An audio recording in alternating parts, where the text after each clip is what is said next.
पुण्यामध्ये एका गटानं जिल्हाधिकारी कार्यालयाच्या बाहेर जोरदार घोषणाबाजी केली आणि यावेळेस घोषणा काय होत्या तर सर तन से जुदा अशा आशयाच्या वादग्रस्त घोषणा देण्यात आल्या।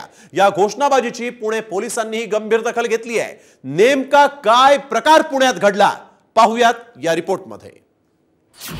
पुण्यात सर तन से जुदाच्या घोषणा,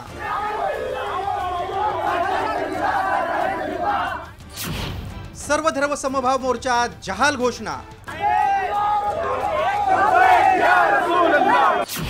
300 जणांविरुद्ध गुन्हा दाखल,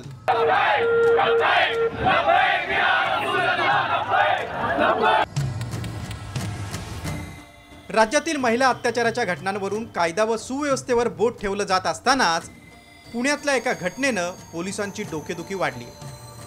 रामगिरी महाराजांनी केलेल्या आक्षेपार्ह वक्तव्याचा निषेध म्हणून पुण्याच्या जिल्हाधिकारी कार्यालयासमोर सर्व धर्म समभाव महामोर्चाचं आयोजन करण्यात आलं होतं। या मोर्चातल्या काही आंदोलकांनी सर तन से जुदा अशा वादग्रस्त घोषणा दिल्या। टिपू सुलतानच्या समर्थनार्थही घोषणाबाजी केली। हा व्हिडिओ नीट पहा।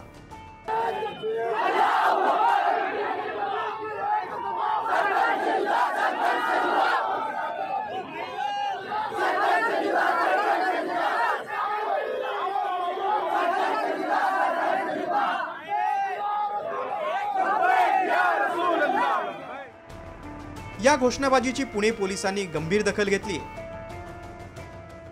पुण्यातील जिल्हाधिकारी कार्यालयासमोर सर तन से जुदा अशा घोषणा ज्या आहेत त्या देण्यात आलेल्या आहेत। जातीय तेढ निर्माण करण्याचा प्रयत्न जो आहे तो करण्यात आला। रामगिरी महाराज यांच्या वक्तव्याचा निषेध करण्यासाठी मुस्लिम बांधवांकडून सर्व धर्म समभाव हा मोर्चाचं आयोजन जे आहे ते करण्यात आलेलं होतं। या मोर्चाला परवानगी नव्हती। मोर्चेकऱ्यांनी कलम 168 प्रमाणे पोलिसांच्या नोटिशीचं उल्लंघन केलं होतं। 2 गटात शत्रुत्व वाढेल आणि सामाजिक एकोपा बिघडवणारं कृत्य केल्यानं 300 जणांविरुद्ध गुन्हा दाखल झालाय। दरम्यान या घटनेवर विरोधकांनी काही सवाल उपस्थित केलेत।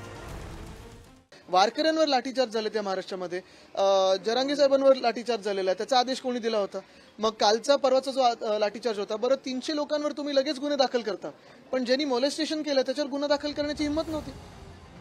महंत रामगिरी महाराज यांनी नाशिक जिल्ह्यातील सिन्नरच्या पंचाळे गावामध्ये दिलेल्या प्रवचन दरम्यान प्रेषित मोहम्मद पैगंबर यांच्याबद्दल वादग्रस्त वक्तव्य केलं होतं।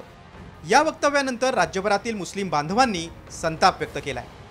या प्रकरणी रामगिरी महाराज यांच्यावर नाशिक, छत्रपती संभाजीनगर, अहमदनगरसह पुण्यातही गुन्हे दाखल झालेत।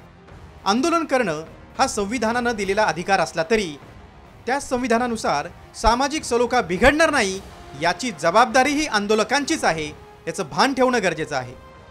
ब्युरो रिपोर्ट, साम टीव्ही, पुणे।